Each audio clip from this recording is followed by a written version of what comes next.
Hello everyone, I am back with another Wi-Fi battle, and today in this battle my opponent is going to be Erwin. This battle, I don't know what kind of tier it is, but looking at his team it's probably an OU battle. Yeah, because I actually don't remember where I got this battle from. I just know that it was like a very, very good one. So yeah, hopefully you're all down to check it out and whatnot. I'm gonna lead off with Swampert, because looking at his team, if I can get the rocks up, he'll be pressured to send in Excadrill to Rapid Spin, and I don't have to worry about. Actually, I'd be pressuring the Excadrill if I get the rocks up right now. I do get a positive matchup in Raikou though, but he's forced to switch out into the Charizard, which I still don't know if it's Charizard X or Y.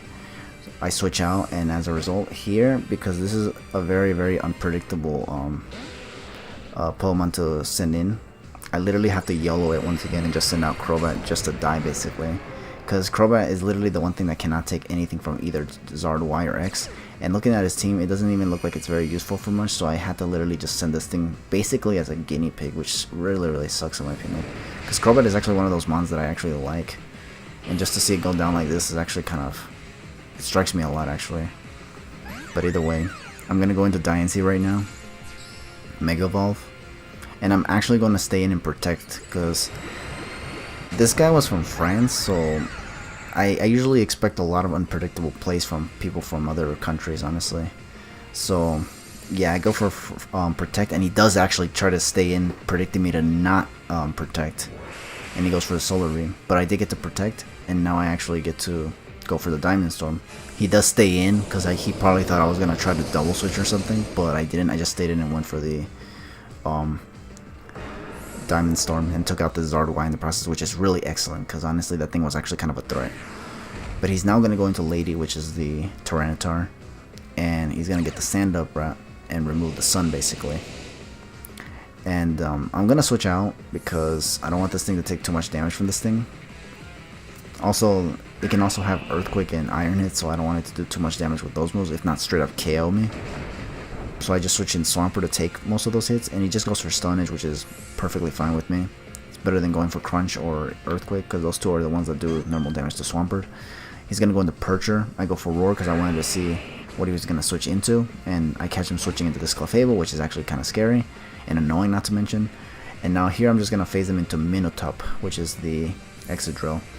Here I anticipated him to switch because this matchup is definitely not ideal for him. And as a result here, I just predict him to switch out, and I double switch, and I go into Bisharp. He goes into Poof, which is the Snorlax. Here, I took advantage of the fact that if this thing has Earthquake, I have my Air Balloon, so I figured let's set up a Swords Dance. And then after this, I'm gonna just go straight for the knockoff to see if this thing is Leftovers or Resto Chesta or something. So he goes for Body Slam. I don't get paralyzed, but he does get rid of my Air Balloon, which can be unfortunate if this thing actually does carry Earthquake. I go for knockoff, and it doesn't seem to be Leftovers, so I wanted to see what definitely was, and it was Assault Vest. So I was like, holy shit, what? I did not expect that, honestly. But yeah, he does go for another Body Slam, so that probably means he doesn't even have Earthquake, which is kind of weird. But he does get the paralysis, and here I tried to go, I think I was trying to go for Sucker Punch, but he just switches into Clefable, and I was like, okay. And I just get paralyzed, but, so it didn't even matter. Now here he's going to go for the Moonblast, and it's not going to KO my Bisharp, which is good, because now I'm just going to switch this up to Iron Head and take this thing out thanks to the +2, which is very wonderful. Splendid that I took out this Clefable, because this thing is actually really annoying. I've already mentioned how annoying this thing is. So yeah, and now he's gonna send in Poof for some reason, and it's gonna go down to Rocks. Maybe he forgot that the Rocks were up or something, but he just sent it in to die basically. Now here he sends in Raikou, and I could have gone for Sucker Punch to get some damage on this thing, but I didn't want him to be sub Calm Mind, and I didn't want to get him a sub, so definitely stayed in to try to go for a normal attack, and he just takes me out with Shadow Ball because he does not go for Substitute. And as a result, here I have to send in Swampert because it's the best matchup against Raikou right now. And he's not going to switch out, he's just going to go for the Shadow Ball, and I'm just going to go for the Earthquake to take this Raikou out. He does get a Spadef drop for whatever it's worth, because I don't think anything left on his team is even gonna affect Swampert. I'm just gonna go for the Earthquake here. Yeah, and this Raiku's gone. I think I've already mentioned that. And now he's gonna go into Lady, which is the Tyranitar. And here I think I try to go for a Roar, or yeah, I go for a Roar, thinking he'd try to like double switch on me or something. I don't know what was I thinking, but he just goes for Crunch, gets the defense drop, which that actually matters because it might actually do something to me. Actually, now that I think about it, it actually doesn't matter because I'm gonna get taken out by this thing anyway. I think me roaring was actually a misplay because if he just went for another Crunch, it might not have been able to take me out. Not to mention I could have easily switched in this thing on the Tyranitar and then switched back in Swampert, because what I wanted to do was try to get the Custap Berry to proc, but it didn't happen. I just phased him into this thing, the Excadrill, and I was expecting an Earthquake, so I switched in Serperior to take it, but it didn't take it very well, unfortunately, and now I'm just going to go down to an Iron Head because I was expecting to take the Earthquake a lot better, but unfortunately I didn't take it. I was hoping to live and just get a Leaf Storm off on this thing, but I couldn't, so oh well. Here I go to Swampert, mostly just to sack it, not only sack it, but also just wither it down with the Life Orb that Excadrill has. So that Milotic can also just come in and, I guess, sweep it, or not sweep it, scald it. But because this Milotic is defensive and carries the Flame Orb, I wanted to just go for Recovery in case this thing goes for Earthquake. Because this thing does a lot with Earthquake. If it did a lot to Serperior, which resisted, then it might do way more than on Milotic. So I just went for Recovery here, but he just switches into Tyranitar again. And I'm like, okay. The Flame Orb is procced.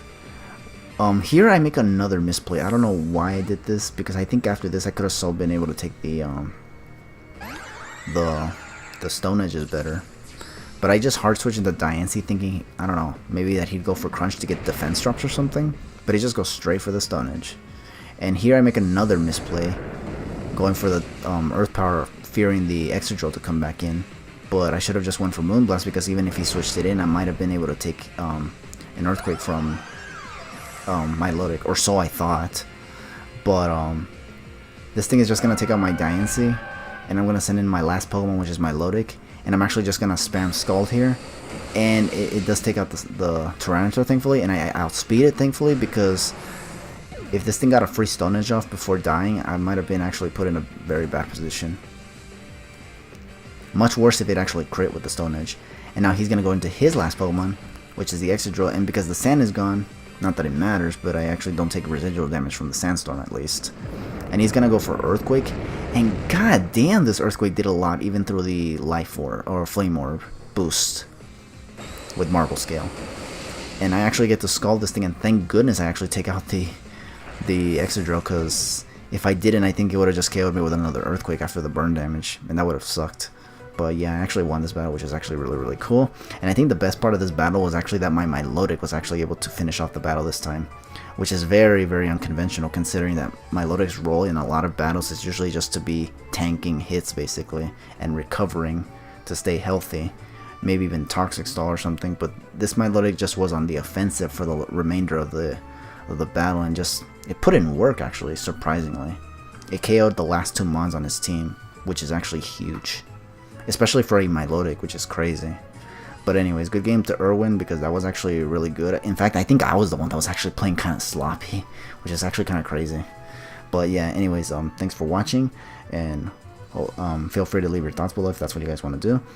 And I'll catch you next time, and take it easy.